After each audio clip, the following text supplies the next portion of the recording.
Vietnam Revision, the origins of the Vietnam War. Since the late 1800s, the French had controlled Vietnam.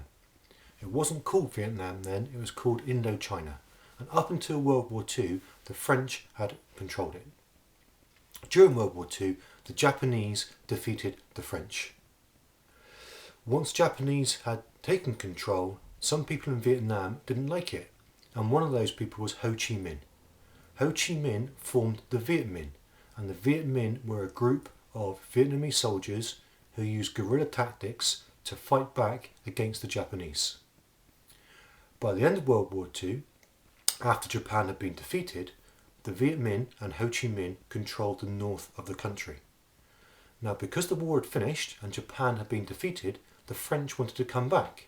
So the French come back and try and reclaim Vietnam. Ho Chi Minh and the Viet Minh don't like this, so they fight back against the French. And they fight back against the French all the way from the end of World War II in 1945 up until 1954. The Americans don't get involved until 1949. In 1949, China turns communist.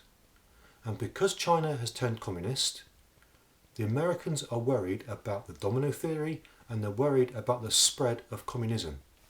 So therefore, they start to support the French in their bid to fight against Ho Chi Minh and the Viet Minh.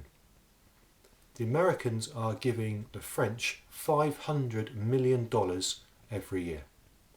The first stage of the American involvement is only through financial aid. And the Americans give financial aid up until 1954. In 1954, the French are defeated.